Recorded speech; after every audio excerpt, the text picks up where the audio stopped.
Chairman of the Scrutiny Committee, Councillor Sandra Barnes. Thank you. Thank you very much. Good afternoon, everyone. Yes, just about an afternoon. Welcome to this first meeting of the new year, 2021. And can I wish you all a very healthy new year, and those who are about to have their vaccinations go well. Right, can we have apologies for absence, please, Diana? Or Leslie, or both? Yeah, thank you, Chairman. We've had apologies from Councillor Gregor Hopkins, and we have Councillor Paul Wiltshire as a substitute. We also have had apologies from Councillor Lisa Samiotis, and we don't have a substitute for her. Right, thank you, and welcome, Paul. Hope you enjoy the meeting. Item 2 then, declarations of interest. Has anyone any declarations they wish to tell us about, declare? No? Right, thank you. Moving on then to item 3 minutes, which pages 5 to 10, which you have all read, I'm sure. Yes. Can we just go through them firstly for accuracy, please? Page 1. All present are correct, those who attended the last meeting. Page 2. Well, it's 6 on here. Co-op site, quality performance. And then page 7, clinical commissioning group. Chairman, on that one, Yeah. there was quite a bit of discussion specifically about toaster. I noticed that Brackley's referred to. I think it would be helpful and appropriate if the comments about toaster were also mentioned in that summary. Yeah, I think you'll find those on the actual report, Richard. All right. But if you've got it, we can always add them to it. And committee work programme. May I sign them in due course whenever I meet up with Diana in the near future? Yes, thank you. Can I just say I was a bit disappointed that we had to be subject to a lecture on COVID when that wasn't the topic of what we wanted to find out about. So that took up a bit of our time, but at any rate, they came. So that is good. And I think they've had a letter sent to them thanking them for their appearance. So thank you for that. I have no urgent business, you'll be pleased to know. And neither do I have any chairman's announcements. However, I just comment really, this is our penultimate meeting, allegedly. If we are not going to have elections in May, I just wondered whether we might continue or not, or what happens then. But that's obviously for people with bigger brains than me to sort out. So we'll just let that ride and think about it. Right, item 6 then, the local development order. Jim, are you lurking somewhere? I am, Chairman, thank you. Oh, nice to see you. Hello. Hi. Yeah, so verbal update on the local development order, which to help members' memory, this is the alternative to planning permission for some domestic extensions, which was formally adopted by the council during the summer. And so I've looked up to see how many applications we've had for certificate of compliance, which is the alternative mechanism that would comply with the local development order, and we've had a grand total of none. Really? Yeah, so we've been underwhelmed, I think, with the response. I spoke with the communication section earlier today, and there is the opportunity for us to put something in the SNC review to promote it, because it will run post vesting day for the new unitary within the South Northamptonshire area. So it will continue to be in operation if people choose to use it until 31st of March 2022, which was a decision that the council made to give it the chance to bed in, and also to provide some stability for the unitary authority without having to review the order straight away. So I think it could well be worth us doing a little bit of promotion for it, to see whether people aren't choosing to use it because they don't know about it. Do we think people are doing things without asking permission about anything? I don't think so. I don't have any evidence for that. Okay. Well, I think that's very disappointing then. So Yeah. can I ask, are Yes, there then David. applications coming in that could be done? Presumably, if you get a planning application that could be done differently and more easily, that'll be picked up that way, would it? Well, the purpose of the local development order was to provide certainty to householders who wanted to extend their home. So it's very much more, or it is very much more of a procedural. Your proposal either complies with the order or it doesn't comply with the order. So there's a fixed time in which we'll determine the application, and so it can't be called into committee, for instance, and there's no publicity, there's no neighbour objection to it. So it's a case of it. If you want to do an extension and it complies with the order, then you apply to us for the certificate of compliance, and we either say yes, it does comply, or no, it doesn't, and that's it. Whereas a planning application, it is subject to publicity, it is subject to objections, it can be called into planning committee, and it can be refused for reasons other than, you know, it complies black or white with the rules. There's other things that can get taken into account. So that's why there's the choice, really. You can either take your chance with the planning application, or you can make sure that your scheme complies with the local development order, and you're as close to guaranteed of success as you can be. But sorry, I was just sorry. Yeah, but what I was wondering, perhaps I didn't phrase it very well, was, are you getting planning applications that could be done under the new system? And if so, are these folks being told, have you thought about doing it this way, which you wouldn't then need to go through the costly and lengthier procedure? I do apologise. That went completely straight over my head. That's probably the way I worded it. I wouldn't guarantee it. Not today. I'm not convinced that is the case. I think that people are continuing to operate in the way that they were, and agents choosing to submit planning applications, and we publicise on our website to say that here's a local development order and here's what it does. We've done that in plain English. I don't think that when we get a planning application in, we say, oh, you could do it the other way, because once it's valid, it's valid. Okay, Richard, you had a question? Well, not exactly. I mean, Jim has already mentioned the fact that he's on the website. I guess, you know, just refreshing that in some way, but also an actual news article could be written to the effect that this is now going, and you could somehow dress it up that it made it something new and exciting, even though it's not new and exciting, and obviously to some people.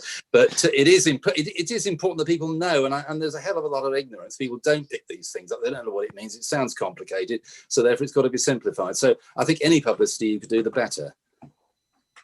Good, thank you. Anybody else wish to say anything? Yes, Elaine? Yes, thank you, Chair. I was thinking that I'm wondering whether the agents and people like Cad Monkey's one of the people that does a lot of the artwork and things like that for planning applications, whether they actually know about this, because they just don't seem to be picking it up. We did tell them about it when we started, and we also made sure that there was lots of publicity around the time when it was adopted as well. So they should know about it. But again, I'll take the point that there's no such thing as too much publicity for something like this. Jim, are you having another agents forum before the end of March? I'm not sure that we got one in the diary, but I don't see any reason why we shouldn't. Well, I just think there might be things to mop up before we get in our boats and sail off. Yeah, there's some fairly obvious questions about what happens between South Northants Council finishing and West Northants Council formally getting going with committees, and questions like that planning agents in particular will want to know. So I think there's something in that once we've got the answers to those questions, which we don't yet, then we could roll the discussion about the LDO into that as well. Good, thank you. Anybody else wants? Yes, sorry, Paul. Yes. Thank you, Chair. Question for Jim, for you, if I may. As I recall with the LDO, it was... Your sound's a bit peculiar. I'll try again. Yes, that's better. As I recall with the LDO, it was dearer but quicker. Is that the case? That's right. Yes, it's more predictable as well. But I do wonder if people who are set in their ways are saying, "Oh well, do it the old way. It's cheaper anyway. That would be my thought. Well, yeah, maybe, but when we were going through the process originally, I think, well, I certainly took the view that if somebody's spending thousands and thousands on extending their home, then an extra £120 for the application that, you know, gives them more certainty would be neither here nor there. Oh, but this is Brackley. Okay, well, I'm not going to comment on Brackley. Best how much? not. That's a lot of Best money. not. Has anyone else got any it's Ken questions? Here, actually. Yes, Ken. Do the other sovereign authorities, their planning departments, use this process as well? If so, or in fact, what are the indications that it will be applicable to the new authority? They don't. There's nothing to stop them.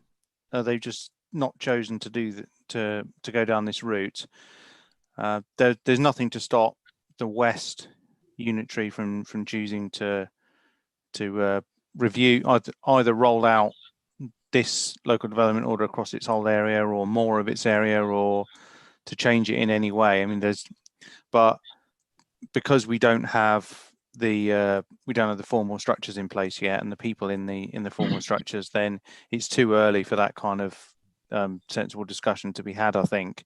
I mean, certainly, so from my own point of view, I wouldn't want to be trying to make decisions for the West Unitary on behalf of it, because if I was in the position where I was going into that council, I wouldn't want to have to have all of those decisions made for me. I'd want to make them myself.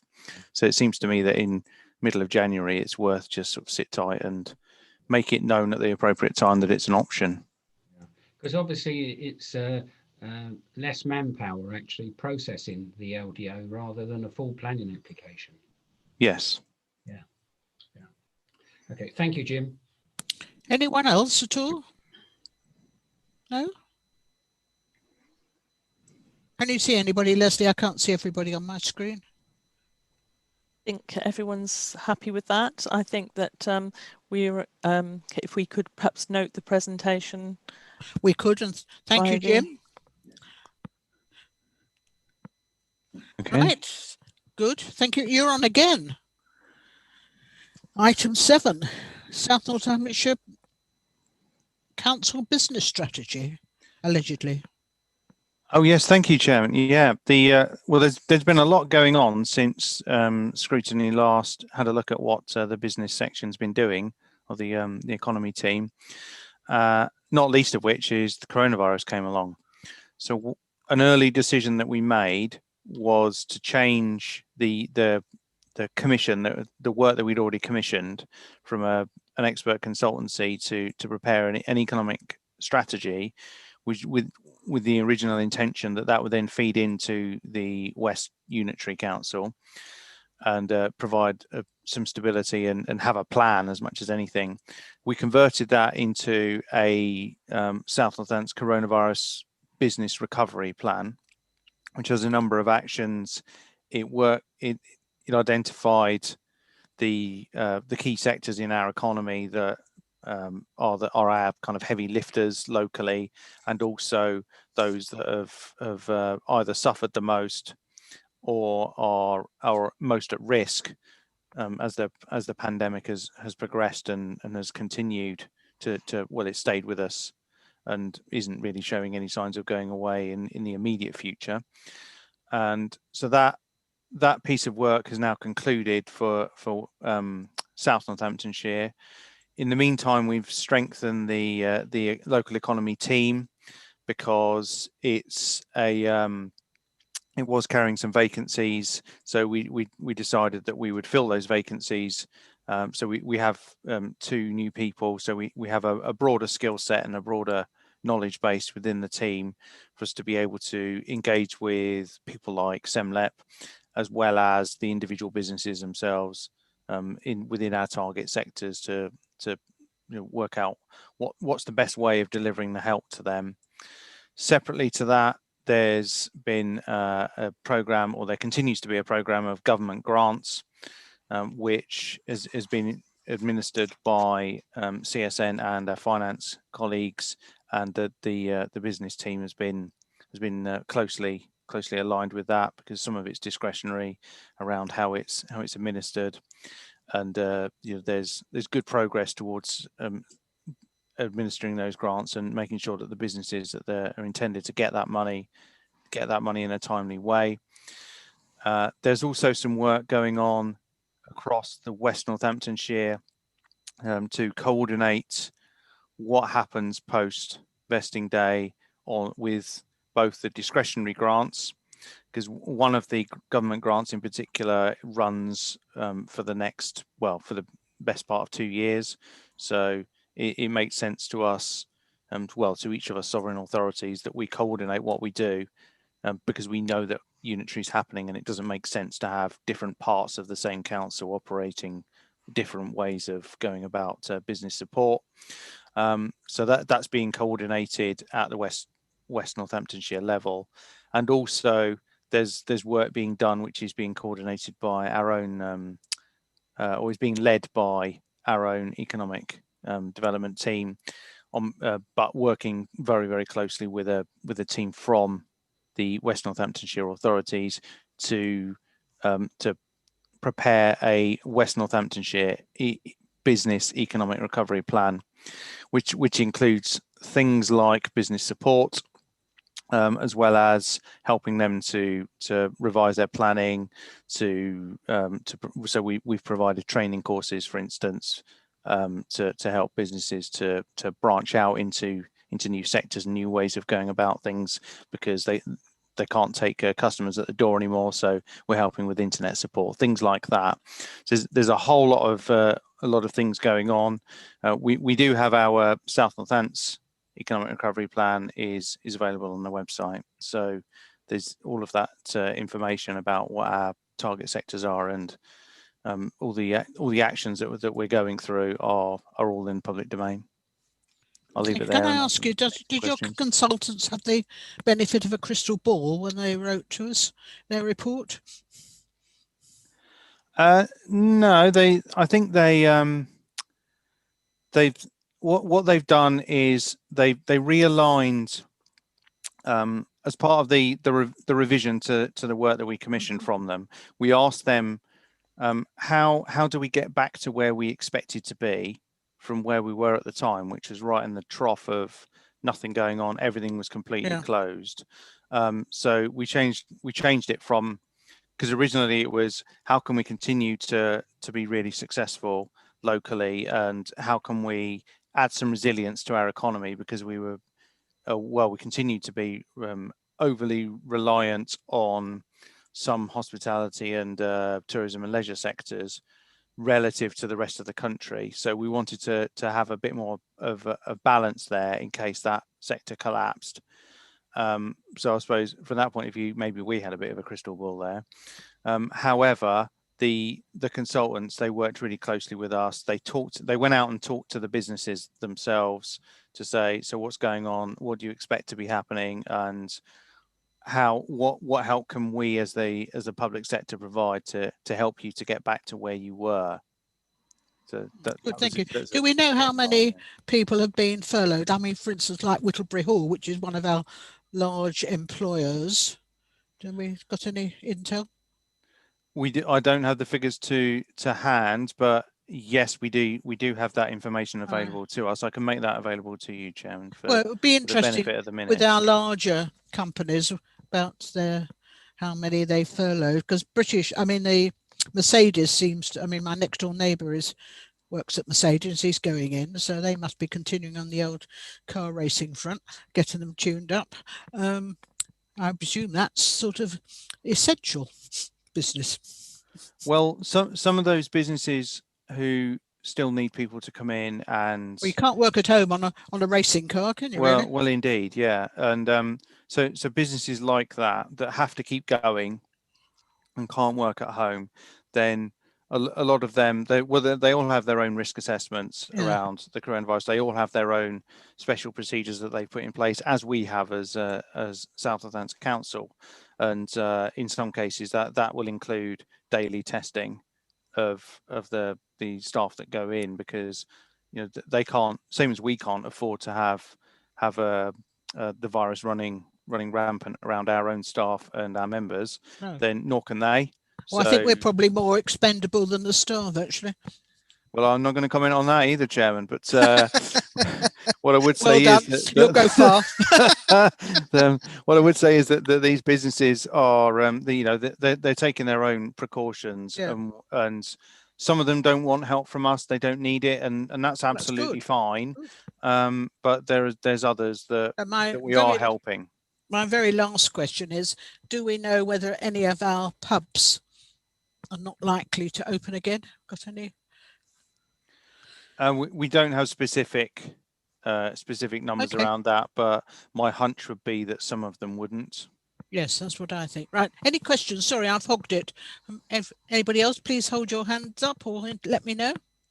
Oh. Richard, yes? Yeah, I mean, I'm glad, Jim, you talk about the fact that working at a West North Hants level, but I just wondering, we've got different businesses in the different districts, different priorities. How confident are you there will be a seamless continuation of support if it's sought by the different businesses in our district, specifically when we go into West North Hants?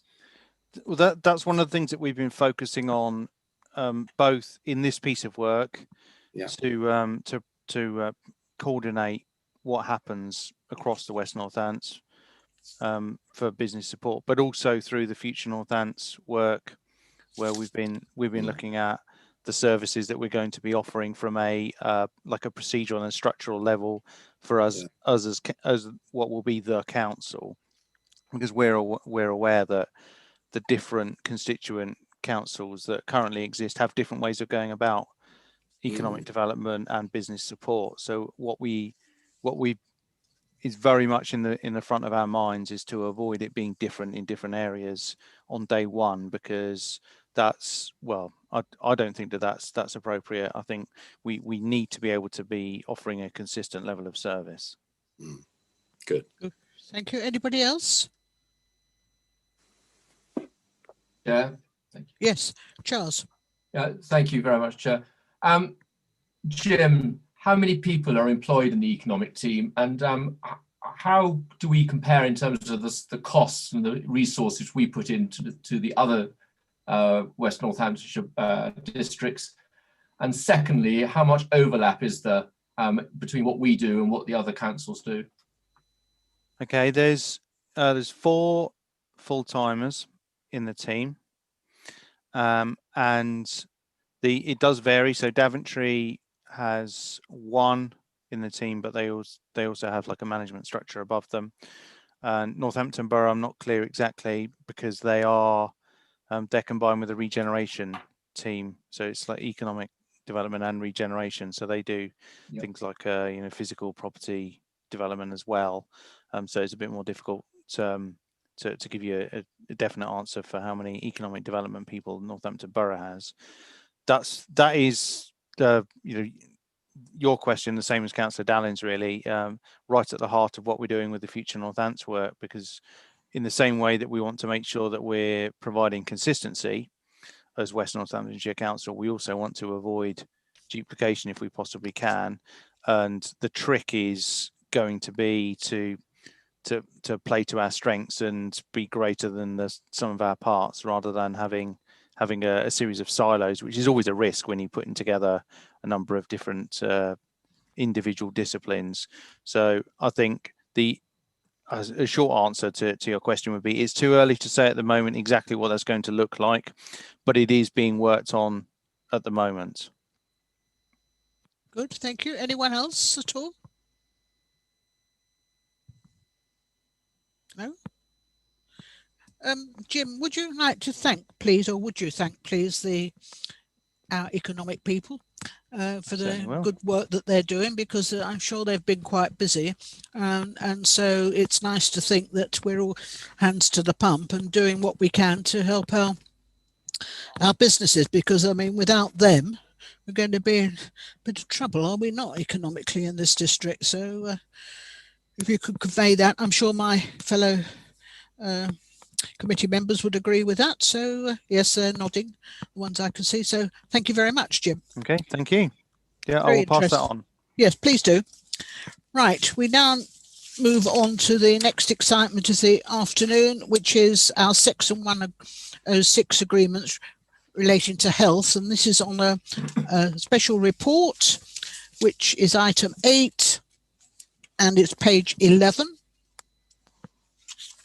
And Tracy or Joe or somebody going to talk us through this?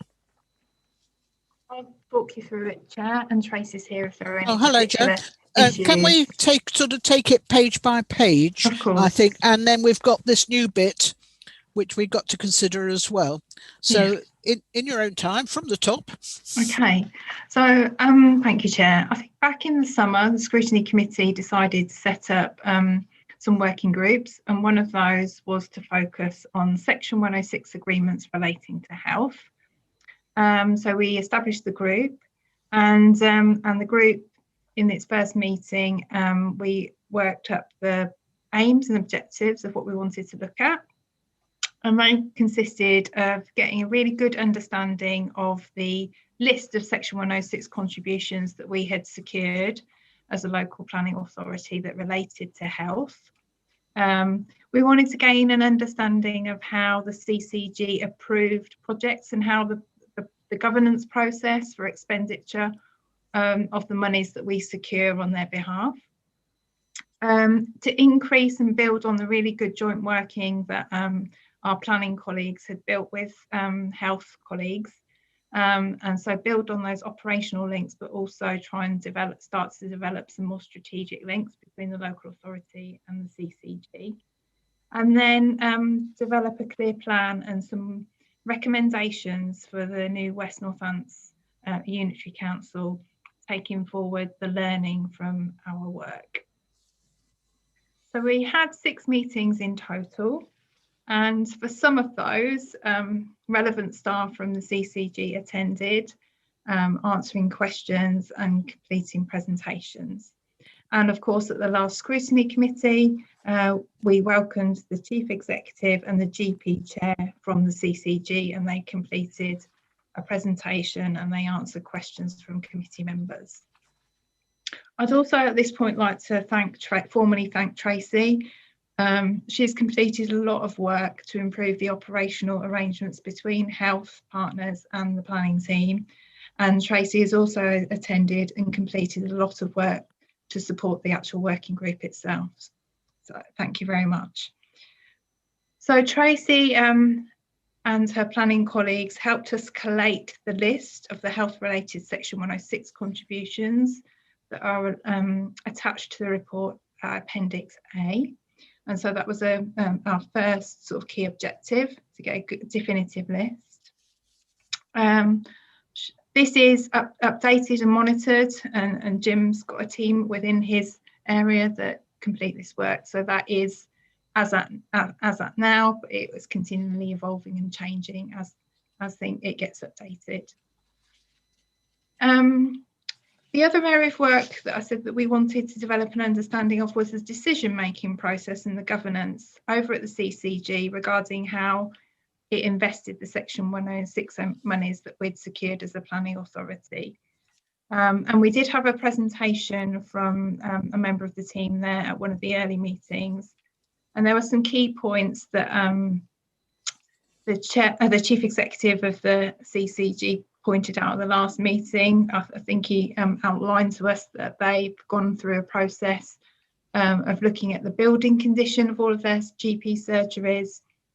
They consider the surgery capacity, and they also look at future population and housing growth. And it's looking at all of those factors that helps inform their investment decisions.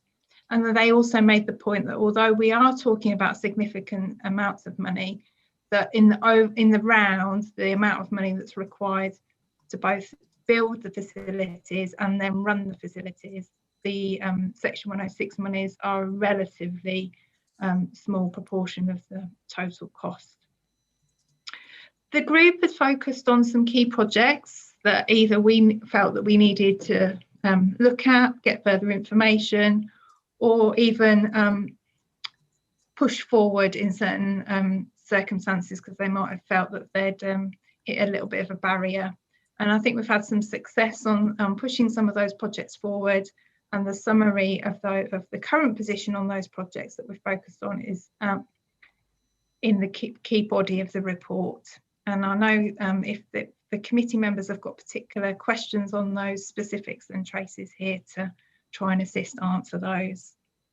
So moving on to the conclusion, wrapping all of this learning up, the working group wanted to make some recommendations to the new Unitary Council. And those are outlined in the conclusion. As the chair has outlined, we've had some further comments from members of the working group. So I would like to suggest consideration of a slight amendment to some of these recommendations. So on bullet points 3 and 4 under the conclusion, we talked about, they refer to just section 106 contributions relating to health. And I think some of the members of the working group wanted that to be a little bit wider. And so I would make the suggestion that the wording that we adopt there is section 106 related to health and wider community infrastructure. Yep. And then add a bullet point that will say, so under the last bullet point, 5th bullet point, add an additional point, which is around increasing the joint working across the health service and the new Unitary Council to ensure that it focuses on the potential for designing and delivering integrated solutions which maximise benefit to the local population. What do we mean by that wording?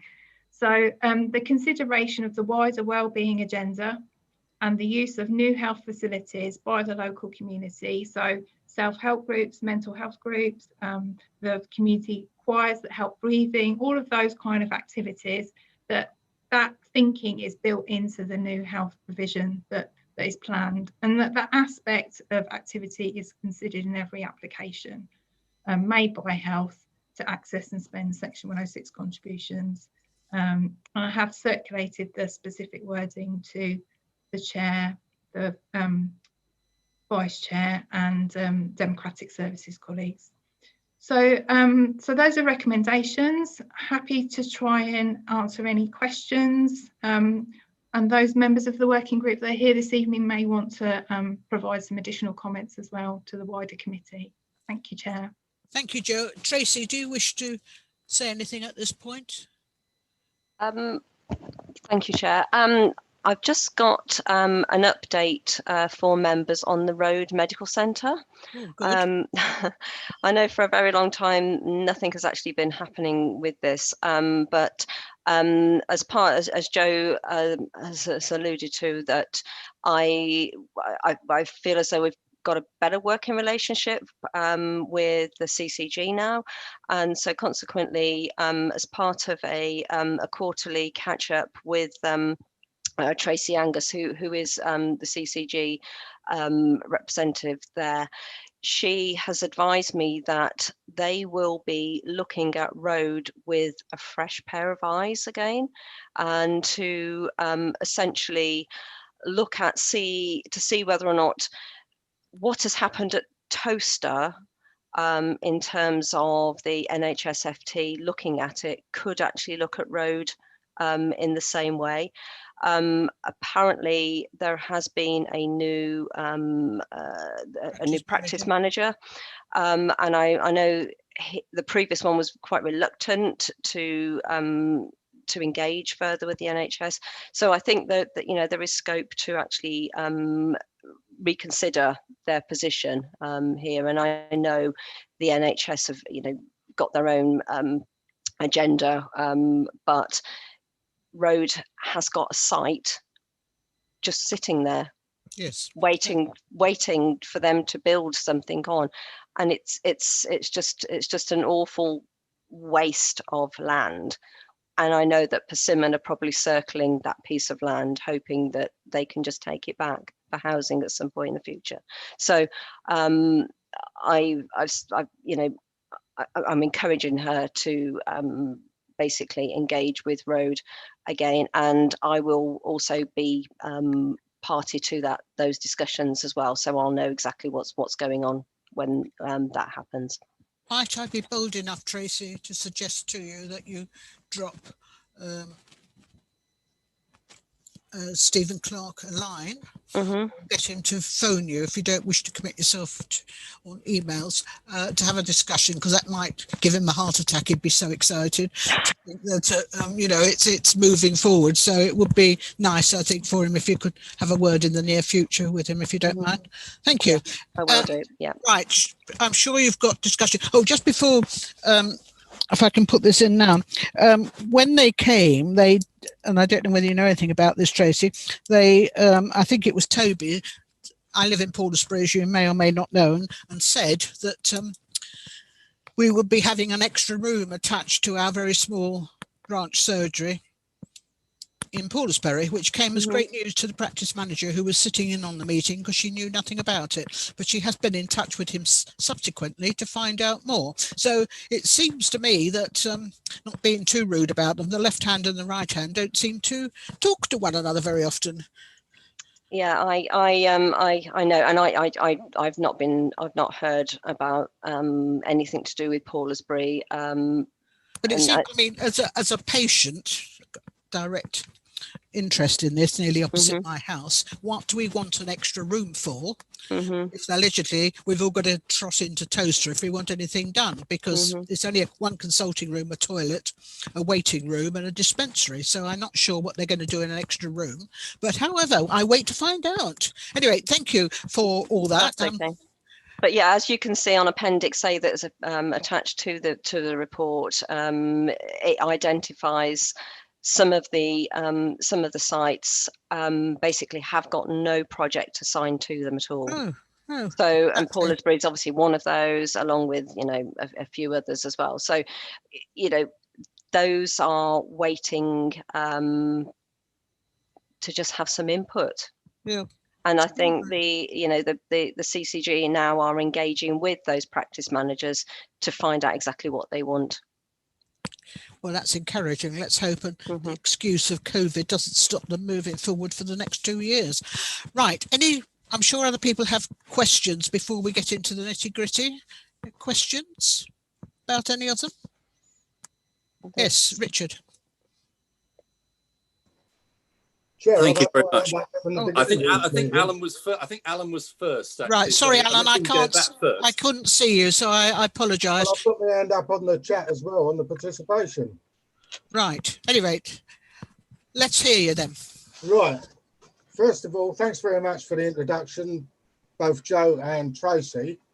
But if you look at 3.7, I'm not at all happy, to say the least, and certainly my residents won't be happy with the explanation that's been given as regards the Old Stratford Health Centre. It's not Old Stratford, it's Stony Stratford Health Centre.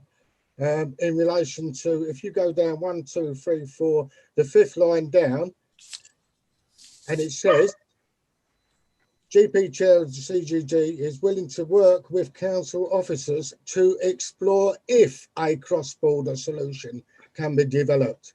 I'm not at all happy with that at all, because as Ken will probably point out in a minute behind me, there's £90,000 sitting in their coffers at the moment.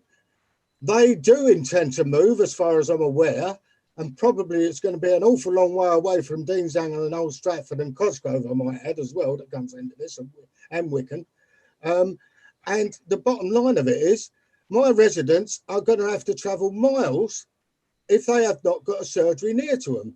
Now, it's no good the CGD, and we've been banging on about this for some time, I certainly have, for about 6 to 8 months. It's no good banging on to say that, well, it's in Milton Keynes, so we're going to explore to see if they can do something. I want some action at this stage before West Northants comes into operation, because I should be banging on to them about it.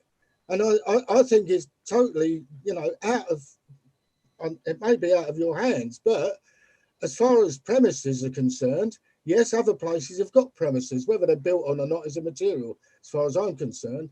But if the Stony Stratford surgery is going to a new site, which is going to be virtually in Milton Keynes, then I'm afraid my residents are going to be up in arms about it. And to be quite blunt about it, under this COVID thing at the moment, It's bad enough getting to some of the residents getting to Stony Stratford, let alone getting to their own, you know, other places, wherever it is. I mean, I'm fortunate because I've got a car, and there are, it's Tad and people like that, but I am not at all happy with that way it says it is willing to work with council officers to explore if a cross-border solution can be developed. I want a cross-border solution developed and brought in. It's as simple as that. Would you like that written into the report, Alan? Yes, please. Yes. Tracy, do you want to make any comments, or Joe, on that point? Because I think it is an important one. And if I'm really uptight about this because, as I say, I've got 7,000 residents that are involved in this. Yeah. But we don't want to lose sight of it when you know, West Northants take over. Tracy or Joe? Yeah, I think I can come back on this, Chair. This is another site that I spoke to Tracy Angus with on Friday, and basically she's going to try and find out whether or not, you know, who we need to contact at Bucks CCG to make more moves on this. Basically, I don't have a contact. And it's just a case of I need to contact somebody in Milton Keynes Council to let me know who this is, because Northamptonshire CCG don't have any contact with Bucks CCG. Tracy, sorry, Chair, can I just come across that for a minute? Yeah. Would it help then? Yes, Chair, this, you hopefully, as I say, what I've said is going to be entered in the report. Would it be helpful if we as the Scrutiny Committee, under you as the Chair, gets in touch with the the leader of Milton Keynes Council and finds out where he's coming from on this? Well, that's Peter Marland. Let the political element get involved and see what happens then. Peter Marland is the leader of Milton Keynes Council, and his wife, who operates under her own name, and I can't remember what it was in our planning policy team. Tracy, can you remember what her name was? No. Debbie, was it? Well, anyway, Peter Marland is the leader of Milton Keynes Council. What I'm trying to say, Chair, is would it assist if we as a political group, as a scrutiny group, not a political group, but on behalf of our residents, gets involved from a political side through the Scrutiny Committee? Comment from other members? So, yes. On that, Chairman, I think that, I take the point, and I think all those things should be done. But for the purpose of this report, I mean, are we suggesting that sort of detail goes in and we reopen it all again? No, I just think we need to make, well, personally, I think we need to make a comment that Alan's put about the problem of the cross-border working. Yeah. And that needs to go in there to get sorted. And I think that could be suggested, but I think that if the issue is to explore if, then that's easily resolved in the wording by simply saying that the chair of the CCG is willing to work with council officers for a cross-border solution for enhanced services. Simple as that. That's what we want to happen. And then if you want to add in details and take it on beyond that. But I quite take Alan's point about, you know, explore if, and the answer is to take that out and just say he's prepared to look. You will look at a cross-border solution. End of story. We don't need to water it down.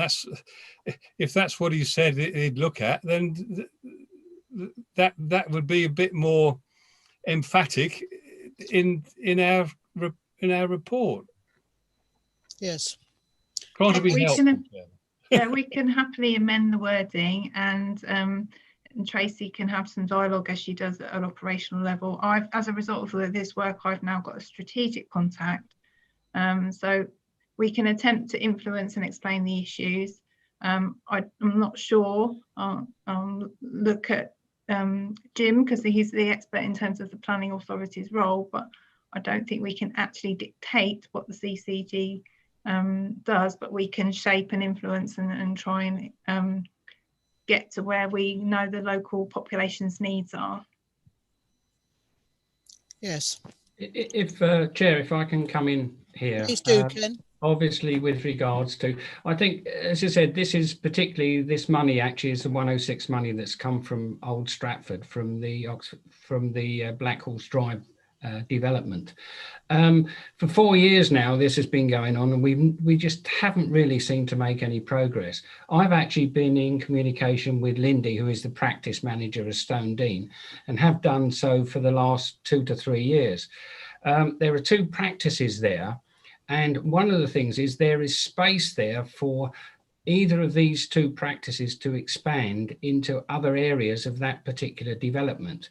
The major problem that we have is this money of the £95,000 can only be used for external or building works externally to extend it. If you actually were using this money, you cannot use it, what I gather, for refurbishment and alterations internally of these particular buildings. But from a cross-border perspective, and as Alan has actually put it, when you look at also some of the other 106 monies outstanding from Dean's Hanger, as Alan said, use Stony Stratford Health Centre as their main location for a GP practice. So, you know, there's just not just the £95,000 from the Old Stratford, there is also this outstanding money from Dean's Hanger. But, you know, when we actually had the presentation from the chairman of the CCG in Northamptonshire, he was more or less intimated that they were going to do something about it. But to date, nothing has happened whatsoever. So I think, you know, we've really got to do something about this cross-border scenario. Yes. Comments? Excuse me, Chair. I wasn't having a go at you, Joe, or you, Tracy. As I say, it's something that really needs to be sorted. Absolutely, Alan. Absolutely.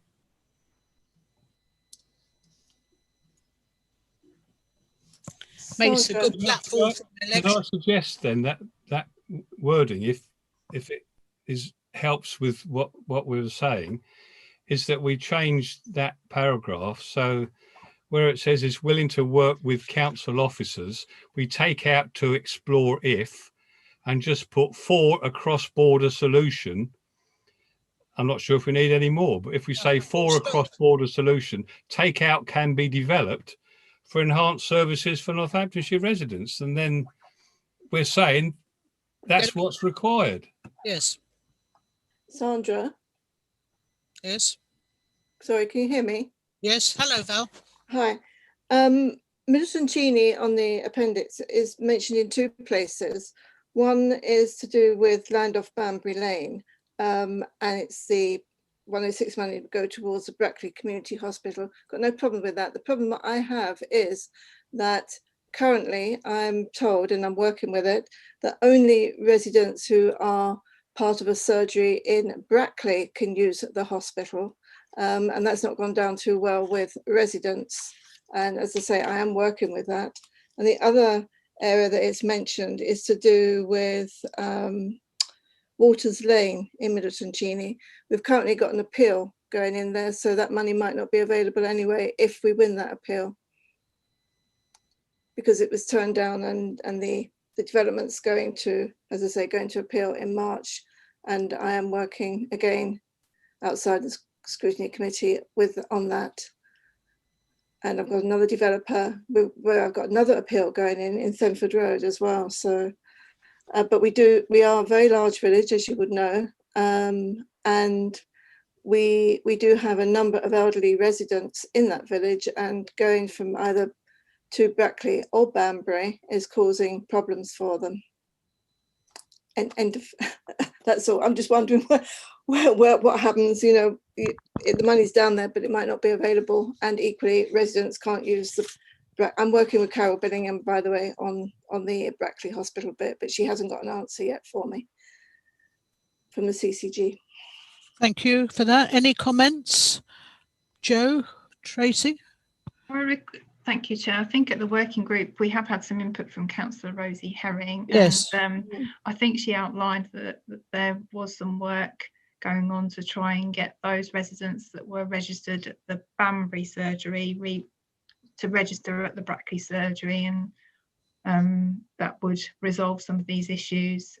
We know Ms. Cini is some distance from Brackley, and that's why we've talked quite a lot about linking some of the work that the Healthy Communities team at the council does around community transport, so that residents can access those services in Brackley town. Yes, but as I say, the number of residents are elderly and they have got used to a particular doctor, and hence that's why they want to stay there for various reasons.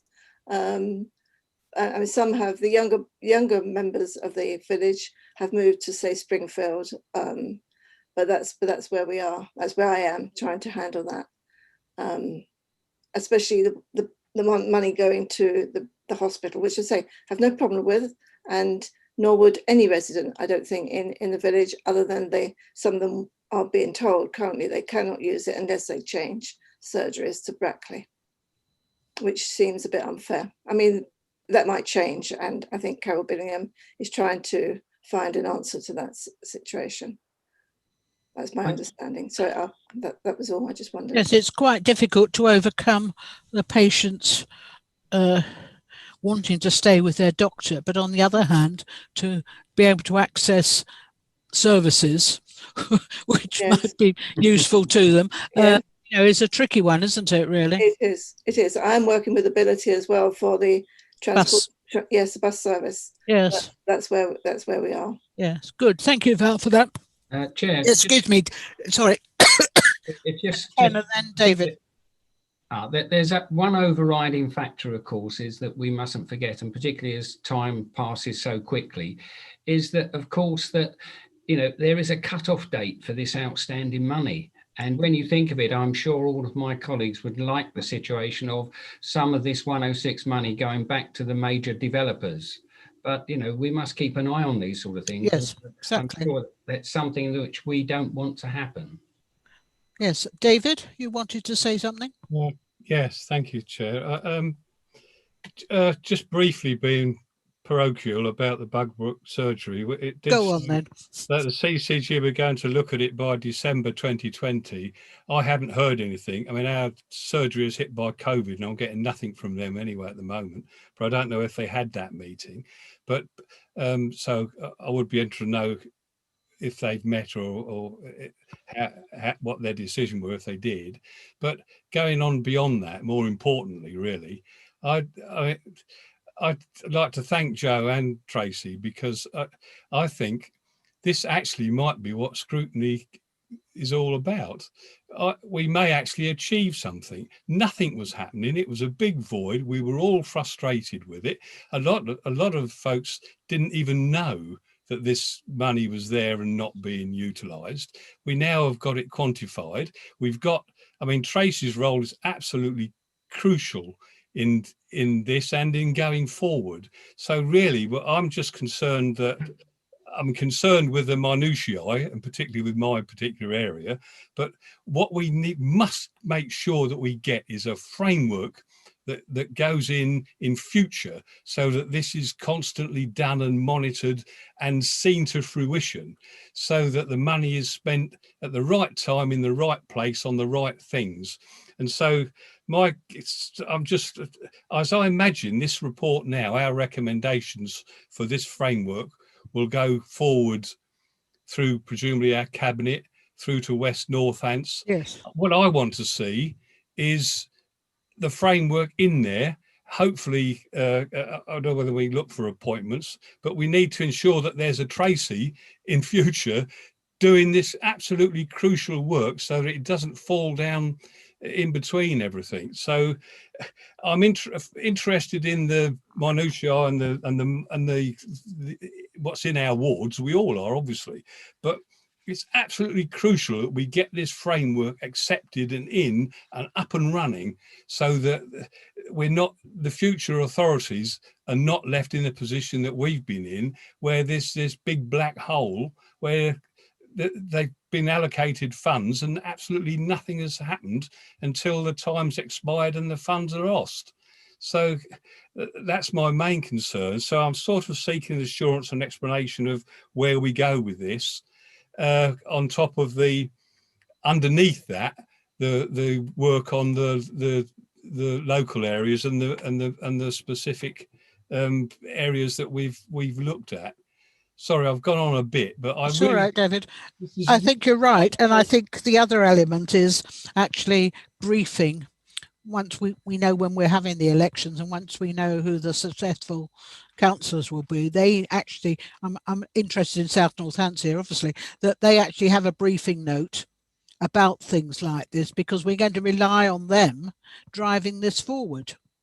And, you know, the more who know about what we've been discussing, the better, and can keep an eye on it for us, because you and I won't be there and Alan won't be there. So that's 3 missing for a start. So I think it's quite important. Anybody else wish to say anything? And then Yes, please.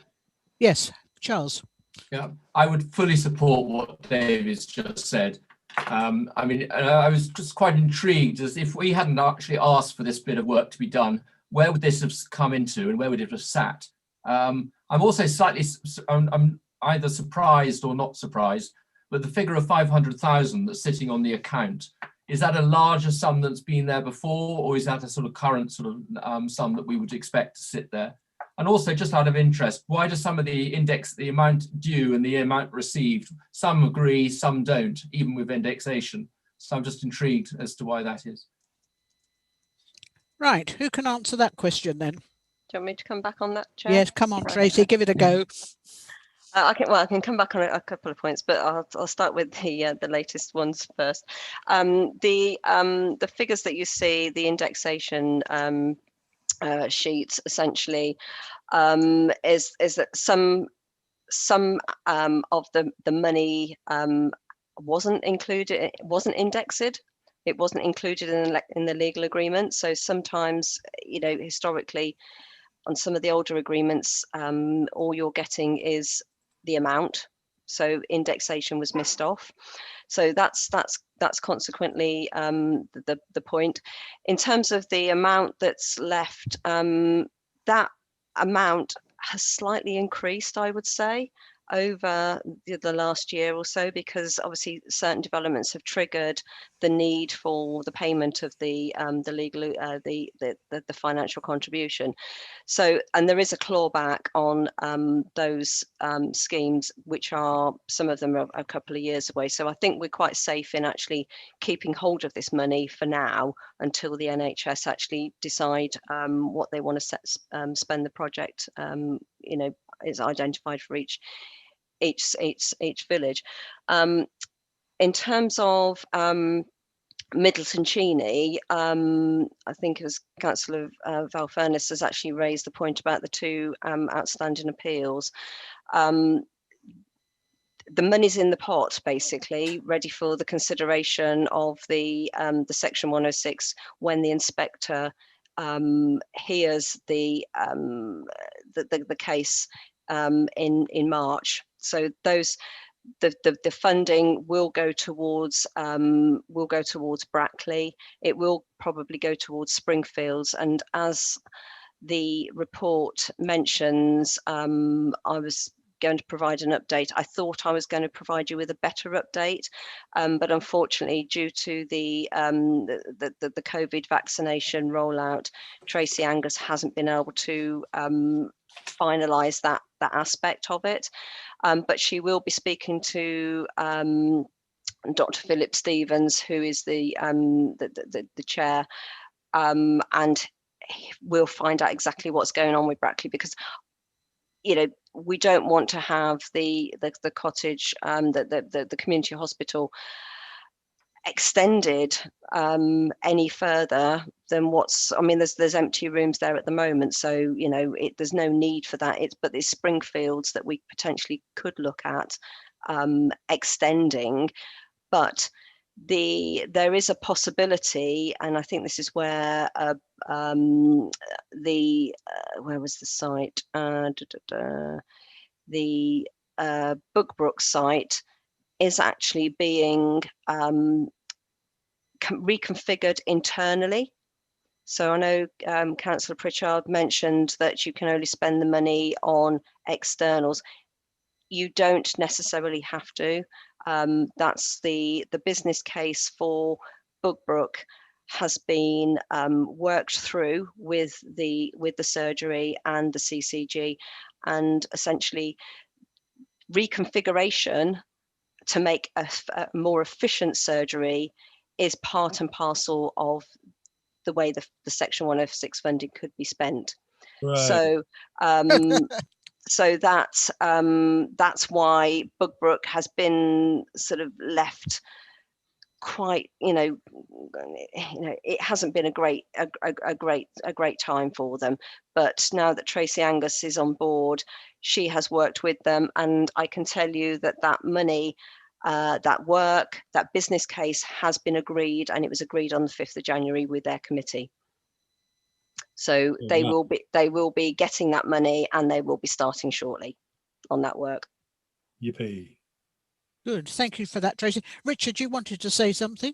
Yes, thank you very much. On the question of Toaster, when we had the CCG last month, I think the chairman and myself and others were disappointed that the NHS had gone back on the original plan of having a new health provision on the southern extension.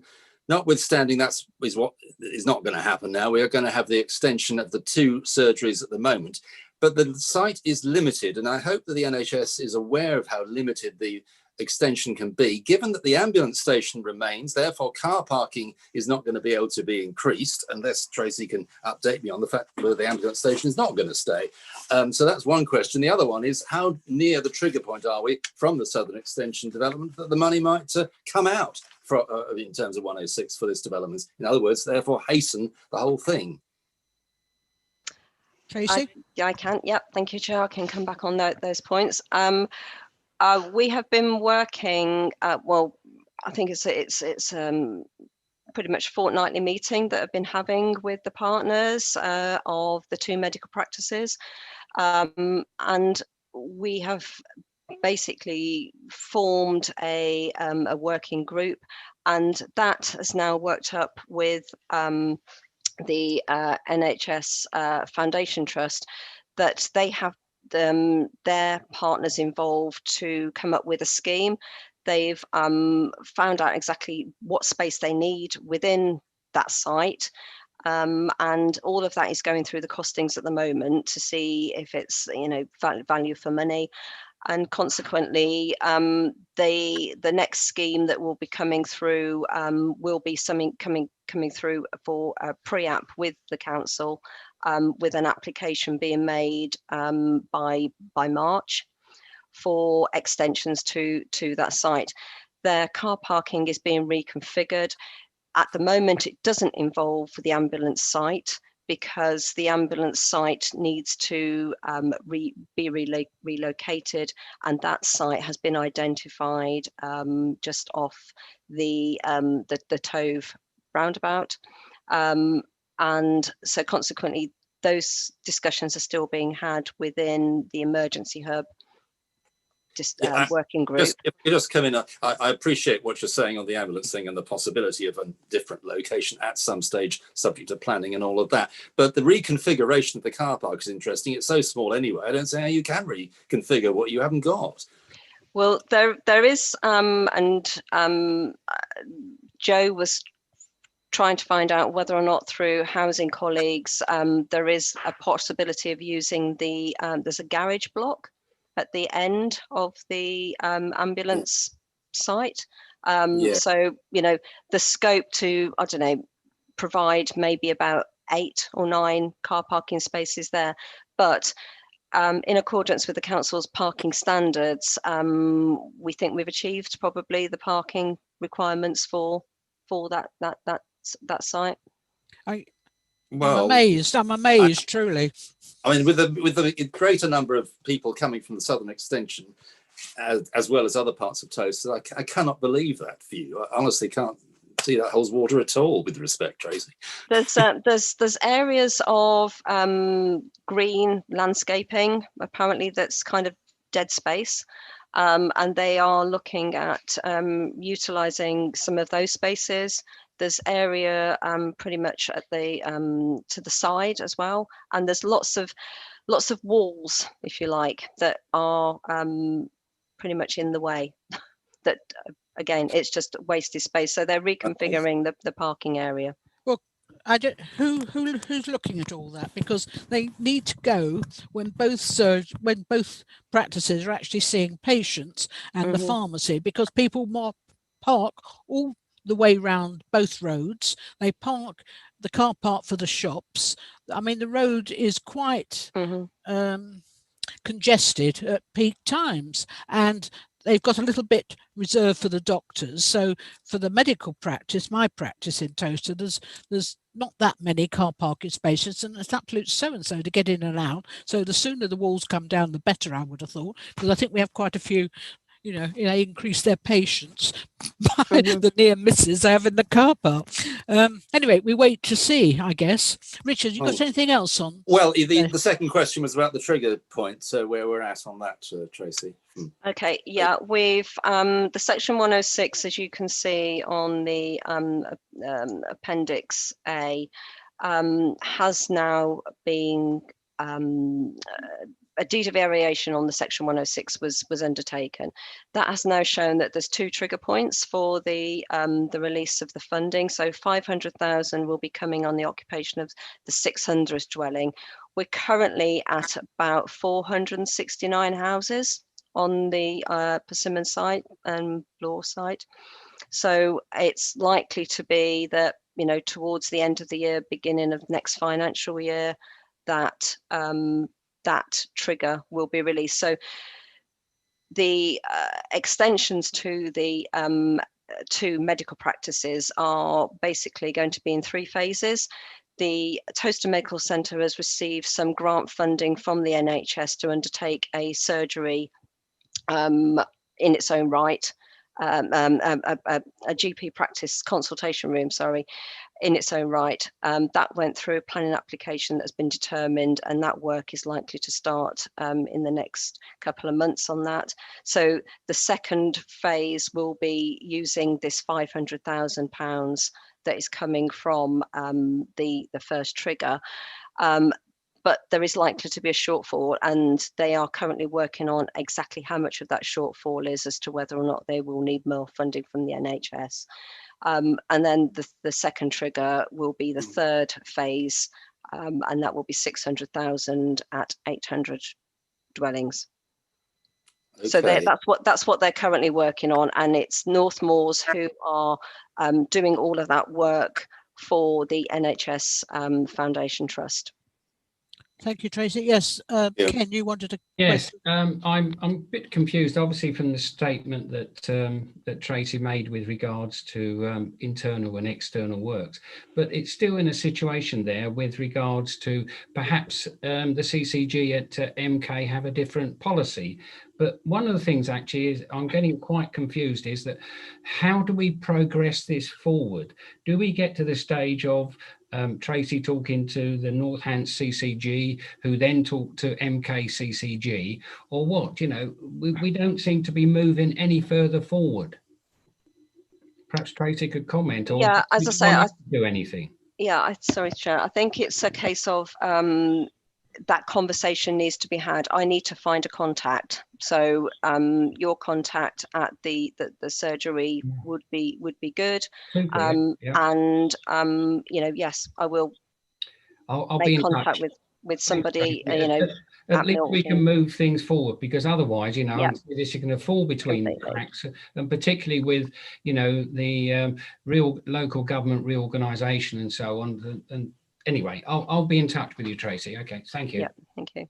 Good. Anybody else wish to raise anything before we just agree on the report going forward, incorporating the bits that Joe sent me, and comments that Alan raised, which we've agreed with to be included, about Deanshanger and Old Stratford.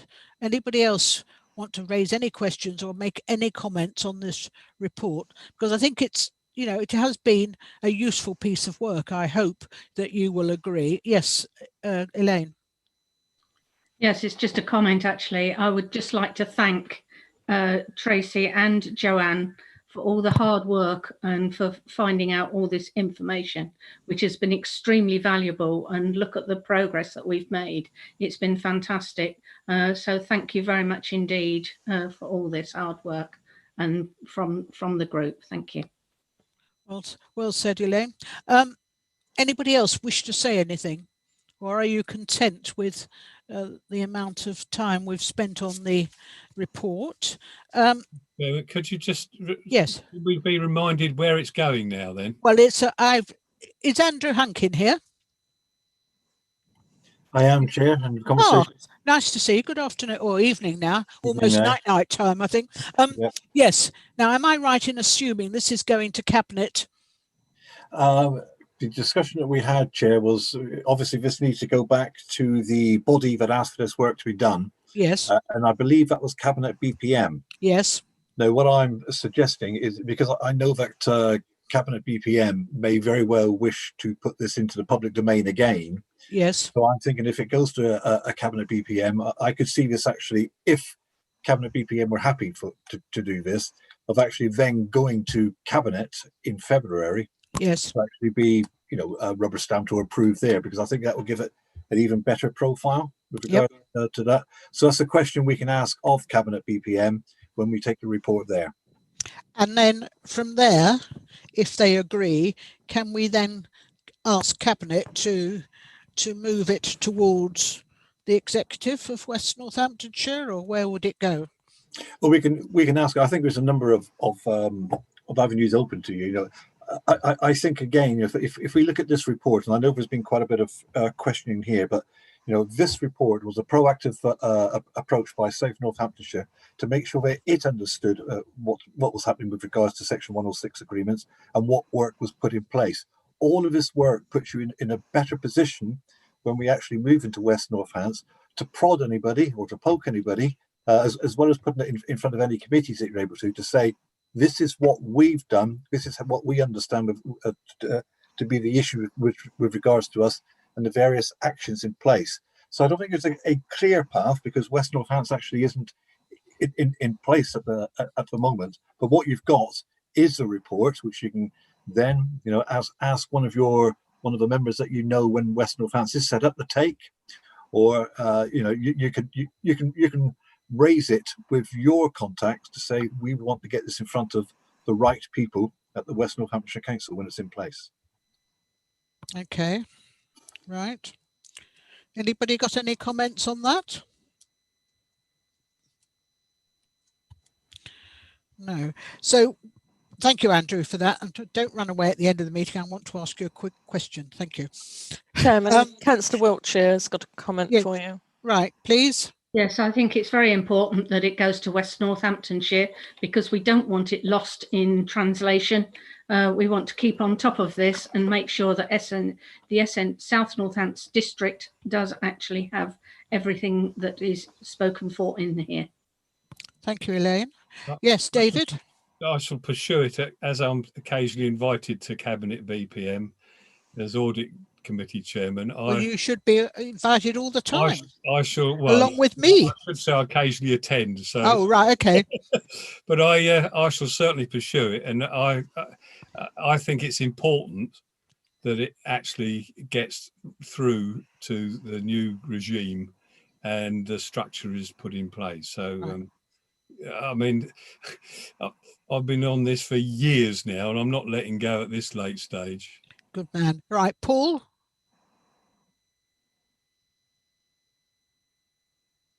You're muted. Thank you, Chair. As the substitute player, as it were, I was just looking at some aspects of this, and I'm particularly mystified, perhaps, at the relationship between Northants CCG and Milton Keynes CCG. Doesn't appear to be one. Well, that's the point I'm making. I know Tracy has said that she is trying to find a contact in Milton Keynes CCG, but I do feel that we ought to try and put in place and have in place quite a strong structure to ensure that we at least know who we're talking about in the surrounding CCGs. Oxfordshire could well be the same for all I know. With regard to the problems at Dean's Hanger, Stony Stratford, etc., I don't know whether Milton Keynes CCG are just being awkward. Don't know if we exist or what. So it seems to be that there is no structure to try and at least get the two talking to each other if they won't do it themselves. I appreciate we probably have no legal power to enforce any kind of cooperation, but surely we should be doing some. Excuse me, I think that we could certainly put something in about mutual cooperation, because it's very important for all our residents, because after all, people in South Northamptonshire do go to Milton Keynes Hospital. I think Ken or Alan will agree with me, they get referred to Milton Keynes Hospital for various things. So it's very important that people link up, and I'm sure we could add a few words like that, Leslie, couldn't we, to our report? Hello? Sorry, it wasn't actually my report. I think it's Jo, she's here. Yeah. I'm willing to have a think about some wording that we can put in. Right, thank you. So could I suggest then that we agree what we've got here, but now we're looking forward to an amended report with additional information put in, the point about the Dean's Hanger, point about cooperation, and anything else we think should be put in, and then you can email it to us for our consideration. And can we agree things by email? Is that allowed, Leslie? Because we can't wait till March, because we need to get it to Cabinet in February or something. I think that possibly we can agree something at. No, I am not. Yes, muted. you are. We could agree something here now to say that the amendments that you want, which were the sorry, I have got it written down here. It was the amendment to the report saying rather than if, but for cross-border cooperation. There were the bits that Jo read out earlier. Yes. There was just one other bit, which is about cross-county border cooperation. Yes. We could agree that with the wording to be agreed later with yourself, Chairman, and right. And Jo. Right. Okay. Yes, I can cope with that. I think. I don't know. I think that's yes. Wait, David. Well, if it helps, I propose that we delegate the fine tuning of the report to Jo. In consultation with the chairman and other members of the committee electronically, and then it's covered, isn't it? Yes. Well done. Does that help you, Leslie? Well, that is kind of what I was suggesting. Yes, don't know and I think we want to include other members of the committee. And the other thing is, we do need the. I'm sorry, I shouldn't point at the screen. It's very rude. I'll be told off. We do need to make sure that the report about the transport goes with this as well. Yes, because that was part of the big scheme, and we need to, I think, agree that we wish it to go to the next meeting of Cabinet, which I think will be in, or BPM, which will be whenever. Andrew, I'm looking to you. When is it? I think it's February, isn't it? It is February. That one there is the 22nd of February. And excellent. That would give us time then. Yeah, but yes. Chair, can I just put a word of caution here yes. into it? So, in that you've done the review. You've had 6 meetings here. You've had the chief executive and everybody here. The review should be done. So tonight is very much about saying, have you achieved the objectives in that report or not? Now, we've said here that there's some wording which will be changed, and I would suggest that's done with the chair and Jo. And Chair, if you felt that another member needed to be involved because it was very specific, fine. But I think you'll end up going around and doing this review again if you're not careful. No, we can't. I haven't got time for that. Exactly. And I'm a chairman, Andrew. I've never, I'm not I'm not gender neutral yet. I'll leave that for the new West Northamptonshire Authority. They're very keen on that. That's fine. Is that agreed with my colleagues? Yes, Leslie, you look a bit. I think they are only quite small amendments, really. Although they're quite significant amendments, they are quite small amendments, which everybody here has agreed on. So I think that Andrew's quite right in saying that with Jo puts them into the report and they're just agreed with yourself, Chairman. I just wondered, Andrew, at the bottom of the report, do we need to say where this is going? I think we should have. I mean, yes, I just want to make sure that it's not lost, because we haven't said, and this will be going to in February. We certainly can do. I think we're all very clear where it's going, but yeah, absolutely. But we're only small of a hole. We could add that as one of the recommendations. Well, I think we should. I mean, I don't know what other people think, but I think we should just do, you know, belt and braces, basically, Leslie. We can recommend the report to Cabinet. Yes. BPM. Yeah. To start with, yes. And we would, and when I think we've said in here somewhere about going on to West Northamptonshire, because I don't want to lose that bit at all. I can weave in that it will go to Cabinet BPM, and for a decision to be made how that filters through to West Northants. Yeah, well, it needs to more than filter, Joe. It needs to go with a missile attached to it. Yeah, can I just then help Leslie out if she wishes to bear with me? What David has asked for, and what I've asked for, and what Ken and this committee will agree on, and I can it can be put in words very simply, because all it is a case of taking words out. So as far as 3.7, if you look at 3.7, right, Leslie? Yes, sorry, Aaron. I'm with you. Right, so I'll read it as I see it should be. David, you might want to come in, but this is where I'm coming from. The GP chair of the CCG will work with council officers so a cross-border solution can be developed, etc., etc. That's all that needs to go into that bit there. Yeah, and we were just taking out cross-border solution, and we were taking out can be developed. So we're a cross-border solution for enhanced services. That's what I think something needs to be about cooperation rather than. I don't think we could force them to. I think we need a gentler word there. Andrew, can you advise me on that, please? Yes, and this is where I think you know, Joe and Tracy have got a real role to play here. In that I understand exactly where Councillor Walker is coming from. That is what you'd like to see there. There have been meetings on this, and perhaps sorry, I haven't got the report up in front of me now because I'm looking at the screen, but perhaps that person said, yes, I'm looking to see if a solution is in place. Now, we can't go changing that to that there will be a solution in place if that's what's already been agreed. And that's where Joe and Tracy need to be satisfied that they aren't saying things in there which actually haven't been said. What you could do, if that is the case, was to say, and I'm just giving examples here. If that person did say, I will work with you to see if, you could add something to it saying that the Overview and Scrutiny Committee would strongly like to see, you know, a solution put in place here. But I think we need to be careful about changing some words which may actually be factual. Andrew, I think we need to urge cooperation. Exactly. But Andrew, I totally agree where you're coming from, but I will be voting for this report as amended. That's all we're going to do, as amended. It will then go on the back of what we've put into that report, as you've said, whether it goes to BPM, whether it goes to Cabinet.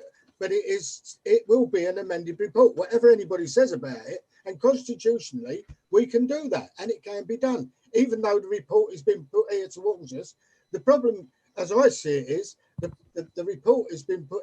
It's been put a number of times, but you're saying this is the last report to be noted. Well, noted doesn't mean anything in any description whatsoever, anyhow. So it's an amended report. Yes. I'm not going to argue the semantics of it, but as I say, if that wording goes in there and it goes through as I see it is, then I suggest that this group agrees to it. Okay. Any comments on that, Andrew? Are we all right? Well, nobody's. If there was anything completely wrong with that, I'd expect other people to be saying, no, we can't change it. Yeah, okay, fine. Good. So, you know, let's quit while we're ahead then. I'm not getting that, so that's absolutely fine. That's good. Thank you. So are you happy then, people, to agree to the report, and it will be slightly amended, and then we will have sight of it, and hopefully it will go off together with the transport thing, with a covering note, I would suggest, Leslie, saying, here we are, lovely business cabinet BPM. These are our 2 reports, and we look forward to discussing it with you at the next meeting, or some of us will. So, sorry, Chairman, yes. if I could suggest what we're actually going to vote on here, if we could please. All right, come on then. Yes, let's have a vote. The vote is to delegate authority yes. to the Assistant Director of Wellbeing, yes, in consultation with the Chairman of Scrutiny, to put these amendments in to the report. So is that okay? And also we're adding another recommendation here to recommend the report to Cabinet BPM. Yes. Yep.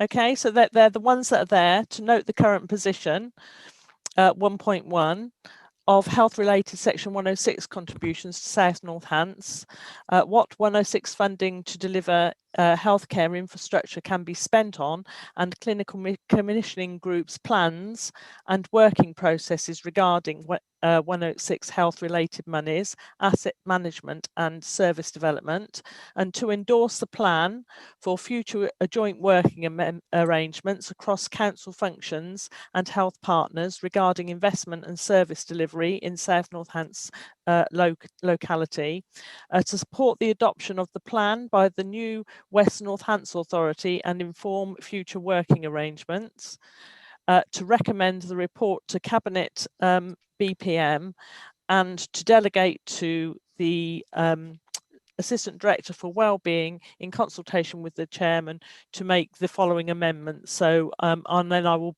briefly describe the amendments that are required, which were the ones that Alan and David have suggested, and the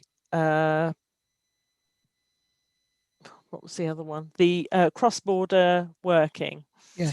And Andrew will see a copy of the minutes, obviously, before they come to the next meeting. And obviously, if there's anything that anybody finds incorrect in the minutes, that can be adjusted before being signed. So that sounds all right. Is everybody okay with those recommendations? Can we vote on them?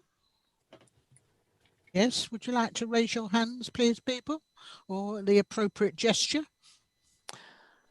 So everybody's in favour of all 3, 4, 5 recommendations. Yes, yep. Good, thank you.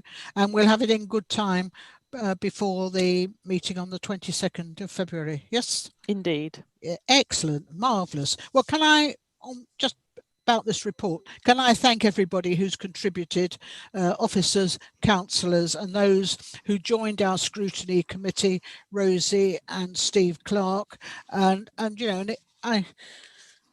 we shouldn't blow our own trumpet, but I think at least we've achieved something which is quite marvellous, really. After nearly 26 years in this place, I feel, you know, mildly confident. So good. So thank you all very much. Now, we haven't finished yet. So onwards and upwards, colleagues, towards the rest of it, which was look at the work programme and the topics first of all, before we get to the work programme. Well, we don't have much obviously left on the topic sheets, as we only have one more meeting. We could come up trumps with a few more. The co-op projects and the link road are obviously on the next meeting. So the work plan is as in the agenda. If anyone's got any comments to make. You skipped over the mobile phone connectivity. Yes, well, I haven't got any more information. This was asked to be left onto the topic sheet, but I don't have anything to report on that, I'm afraid. Right. Yes, David. Yeah, I mean, the mobile phone and the dreaded broadband, which is no longer there, but the super fast broadband is no longer super fast, the rollout, it's glacial. As I understand it, there are financial issues and the whole program is grinding to a halt. And I've tried to get a response from the folks, the contacts that we had or I had at the county council and the BT connection, and I'm getting no response. I'm trying to get from them what the delays are, and can they give us a bit more information.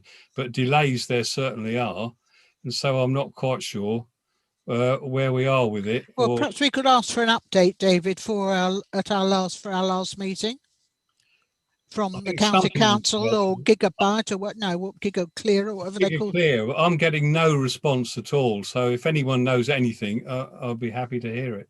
Yeah, could we, Leslie, try and request a report then, please, from whoever, county council, because they're supposed to be in charge, aren't they?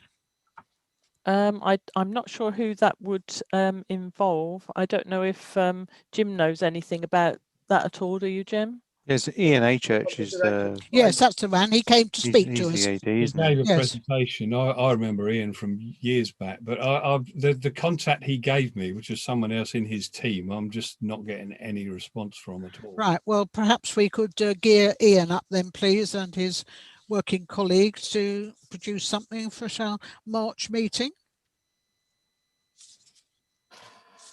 Topics.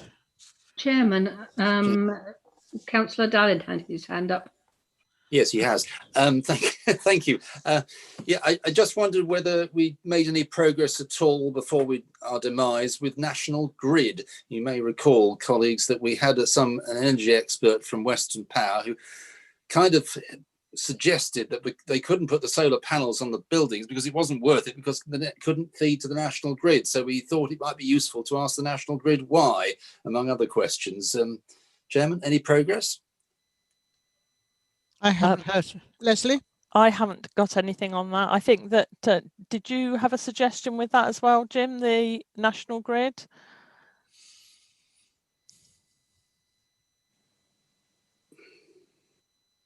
Sorry, I was clicking away, but it wasn't unmuting. No, I don't think so. It's well, my recollection was that we had an explanation that the National Grid was in bits, and the bit that's at Northampton was would need a lot of investment to be able to take more. Yes, but we wanted to hear it from the horse's mouth, so to speak. Surely there must be somebody in their communications department or corporate affairs or whatever they call it these days, public affairs, who can actually come and tell us. Because there must be somebody who's responsible for Northamptonshire or a slightly wider region. There must be a dedicated manager, surely.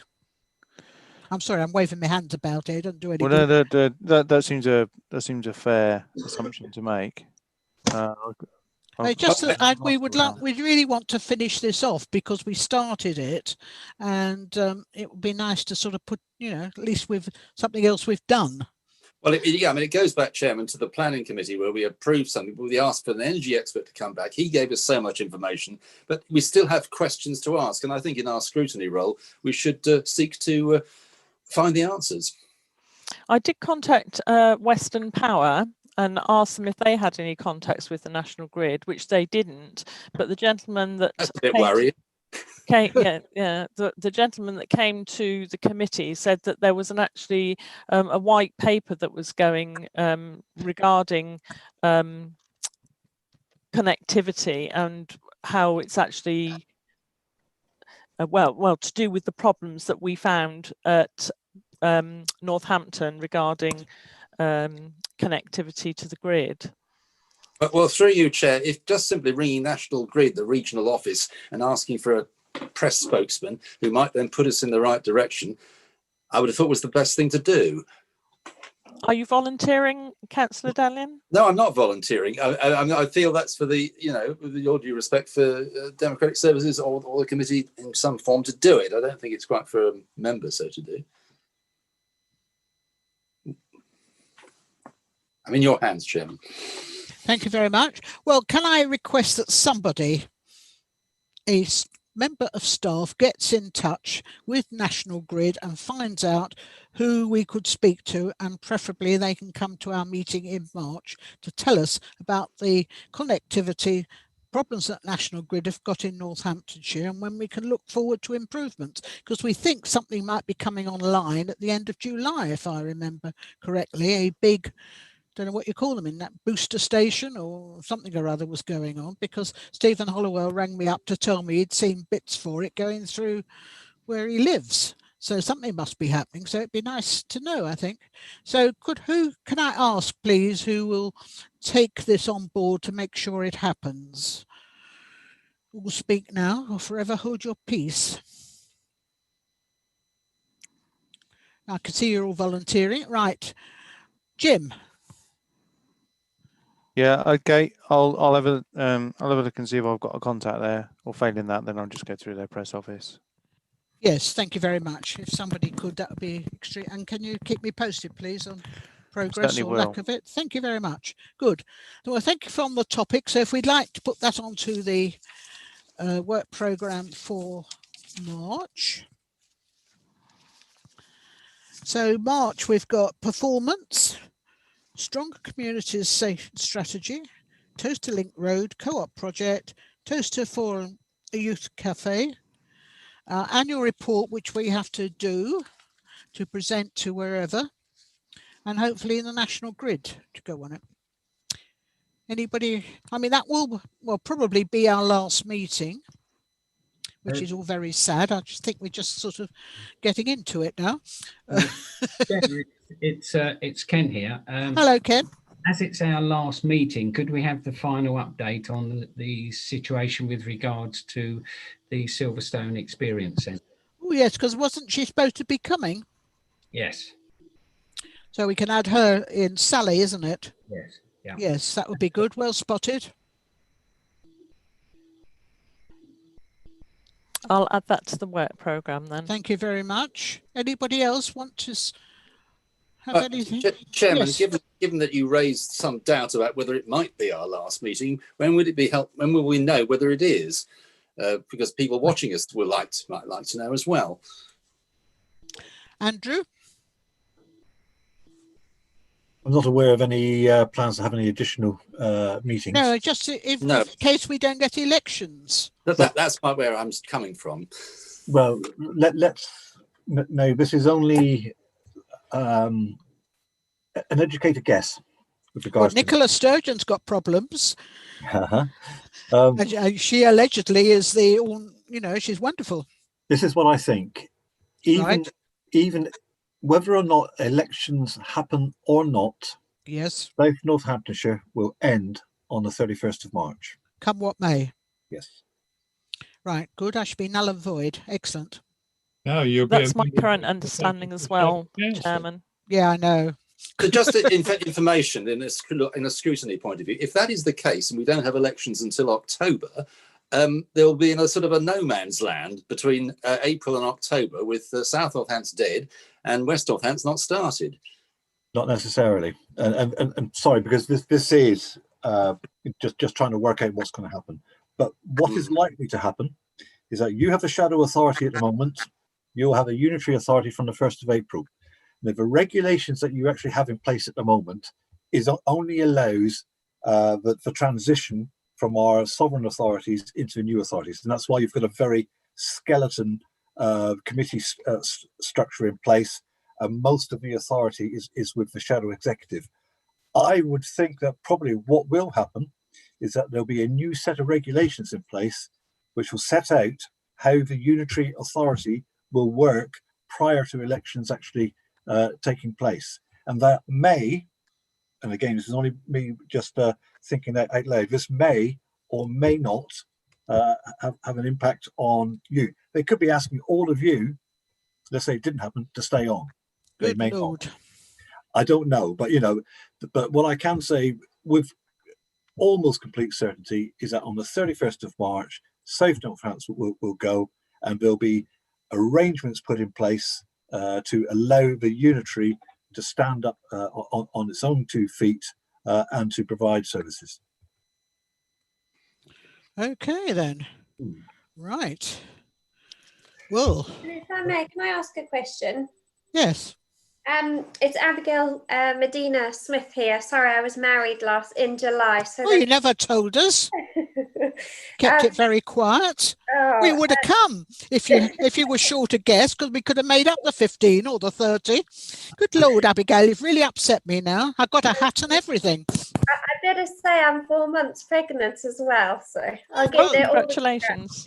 It's all too much. Anyway, just thinking about moving on towards the unitary authority, while the shadow exec and whoever else is there will have the scrutiny report, other than that, is there any kind of handover from ourselves, from the chairman, on where we've left off and where they can carry on?